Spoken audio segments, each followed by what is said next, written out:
Allah mampu mawon tiap disa dikai nabi, tapi Allah tidak melakukan itu, cukup nabi sitok. Terus kabeh iku nanut Nabi Muhammad sallallahu alaihi wasallam. Mulane ana guyonan wong Arab wong Jawa apik endi? Apik wong Jawa aja. Ke wong Arab iku cara obat iku dosis tinggi, mulane dikirimi nabi. Wong Jawa cukup mudin, cukup kiai wis Islam. Dadi rapati salah lah. Penyakitnya ringan jadi diobati kiai iku wis dadi iman. Nah wong Arab kudu napa? Nabi. Berarti penyakit berat be ringan apik endi? Apik ringan, mulane jare kiai Jawa kita apik wong Jawa kus be wong Arab. Mergo ora butuh napa? Nabi. Berarti dosisnya kan kecil ya, rendah. Sak uni-unimu. Wong bingung, ngono kok omongane wong napa? Bingung. Lha opo nganalisis ngono barang. Ya wong nganggur iku repot terus.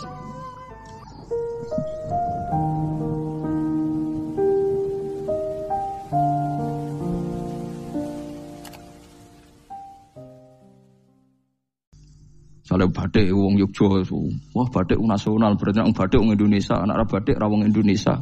Jare batik us napa? Pakaian apa? Nasional. Ya wong golek hadis nganti ngelu kesunatan ibadah nggo klambi putih. Ora ana kesunatan ibadah nggo klambi napa? Batik. Tapi nek kowe wong alim ben diarani klambi putih gak wajib, kudu kadang-kadang nganggo batik, nggo nunjukno nek nganggo putih iku. Saya tuh seingat saya belum pernah ngaji gak pakai baju putih.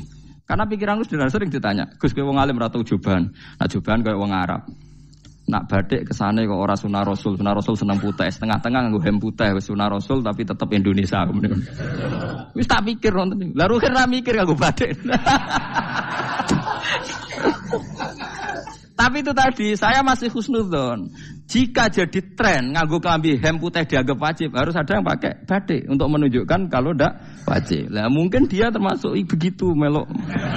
Makome dekne iku wis nglurusno. Itu ndak tahu saya kalau. Oh itu berarti sudah tinggi, kelasnya sudah tinggi. Jadi menurut saya tengah-tengah ya pakai hem putih kalau sholat. Tengah-tengahnya adalah nak jubah terlalu Arab. Nak batik be Nabi ngendikan kesunatane ibadah itu pakai putih. Nganggo mori kok wong mati ya sudah hem, sudah tengah-tengah. Menurut saya, sama ndak harus ikut saya. Tapi jika itu dianggap wajib, kadang-kadang jangan pakai putih. Seperti Jabir bin Abdullah itu terang-terangan, sama tak ceritani.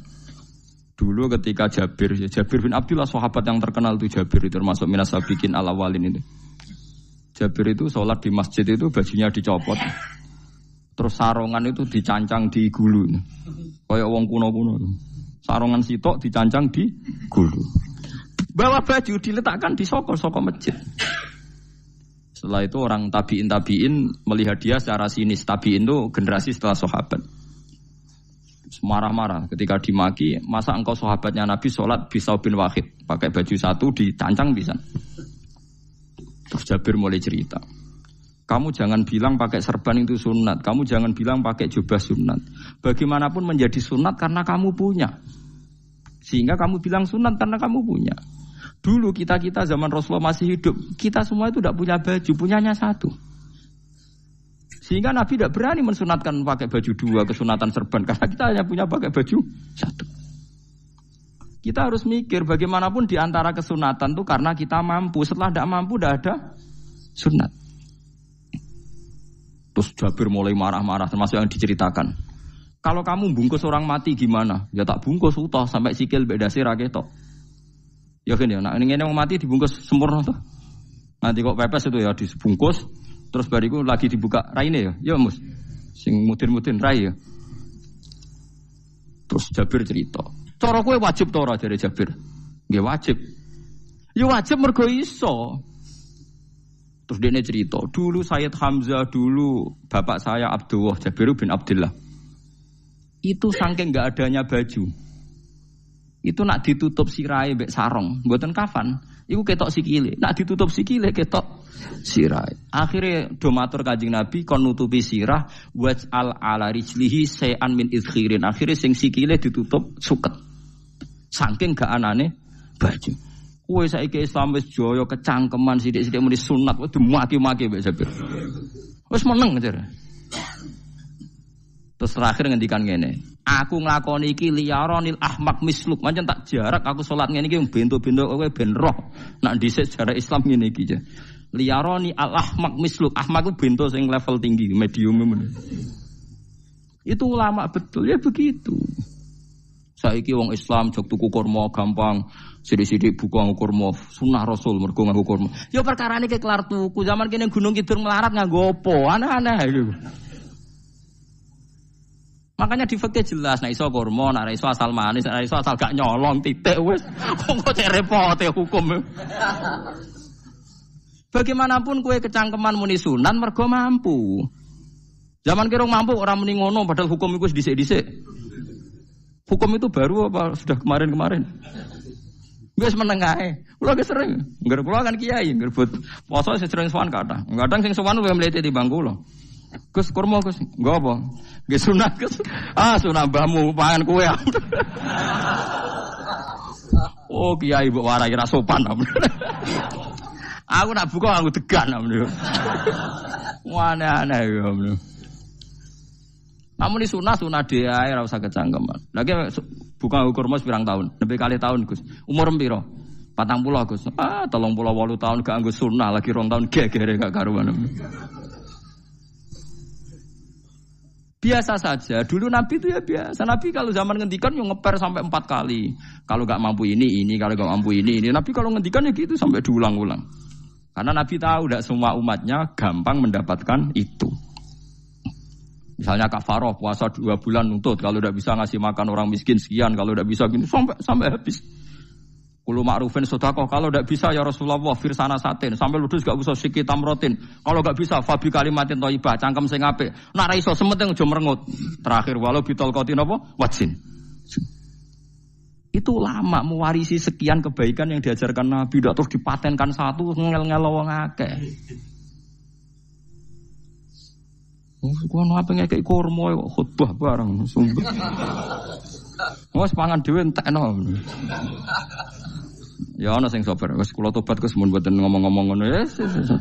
Ya biasa saja kalau ingin sunah-sunah biasa saja. Dawe Nabi wal qasda tabluhu. Kamu itu yang biasa saja. Biasa itu ya standar saja. Ya biasa. Jadi Nabi dulu kalau melakukan sunnah itu biasa.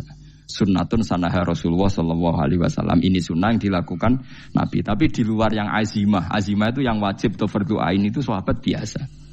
Karena bagaimanapun kita bisa begini karena mampu. Seperti Jabir tadi, orang bisa sholat pakai serban, pakai jubah karena mampu. Zaman Nabi awal Islam.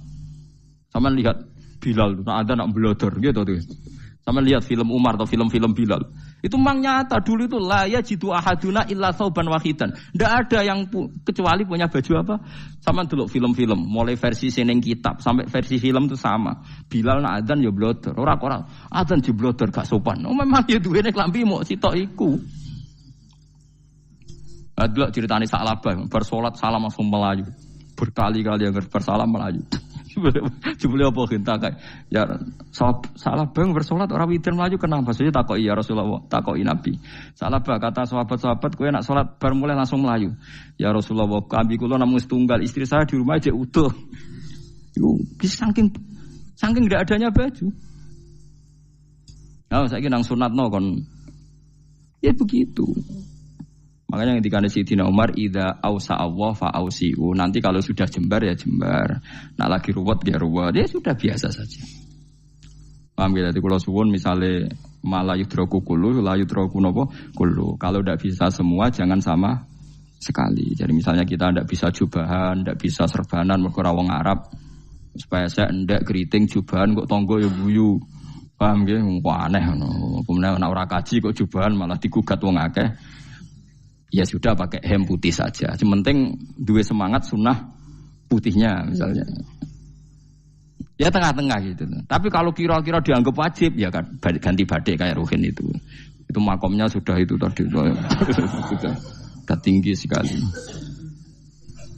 Ya Nabi itu kan misalnya Nabi nyifati rambut yang baik itu yang lurus ngombak gitu. Sifatnya Dajjal itu keriting. Tapi yang keriting ya enggak apa-apa. Bukan berarti wah keriting mirip Dajjal janda gitu. Ya itu kan Allah menunjukkan kekuasaan. Nanti kalau Allah bikin lurus semua dikira gak mampu bikin yang keriting. Ya sudah dibikinlah yang keriting. Ya sudah gitu biasa saja buatan berlebihan. Paham gitu. Jadi Nabi itu kalau ngendikan seingat saya ini hafal banyak hadis. Kalau ngendikan tuh sampai berkali-kali. Itu tadi mulai kalau sedekah pakai ini, kalau ndak mau sampai mulai firsana satin sambil wedhus ijek larang. Walau bisik tamro separone kurma. Masih kadang ndak mampu fabi kalimatin thayyibah. Enggak mampu lagi. Ya, soalnya tasaddaku walau bitol qati wajin. Sedekahlah meskipun dengan ceria.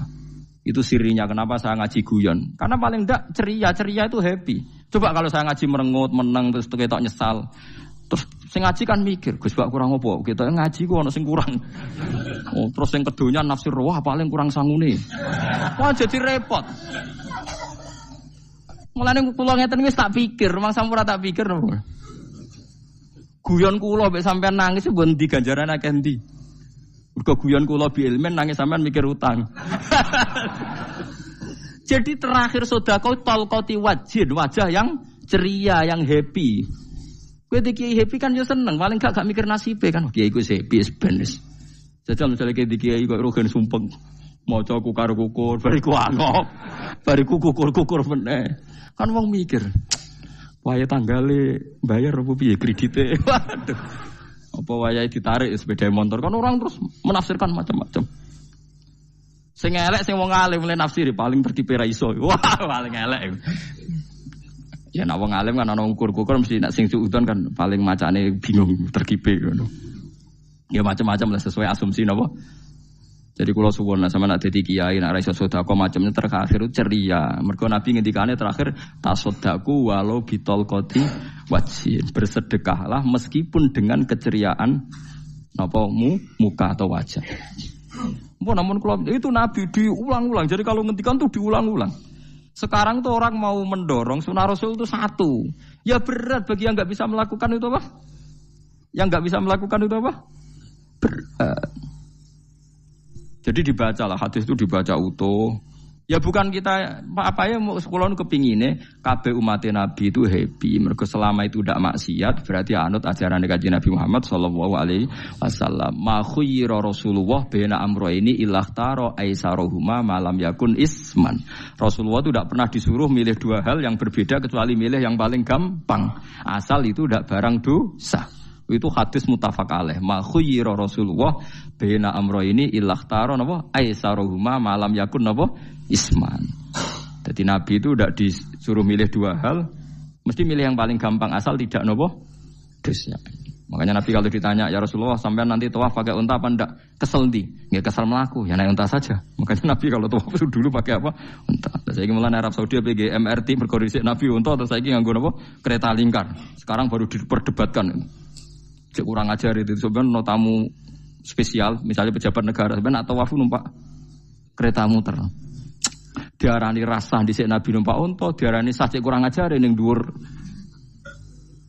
Terus sampai angop-angop terus tawaf. Sampeyan muni sah ta ora ya, jujur. Muni rasa Nabi dhisik tawaf. Ngagem unta muni sah kok kurang ajar. Wah, misalnya numpak kereta asenan anggap sithik-sithik sebeng 7. Kurang ajar juga. Saat ini lebih diperdebatkan, tapi ya mbak, saya bakas ngono ben ngerti hukum sampean, ben ora nak kiai ku bingung, ulama yo mikir hukum. Iku ketok ceria kalau sampean ora bingung ora ceria.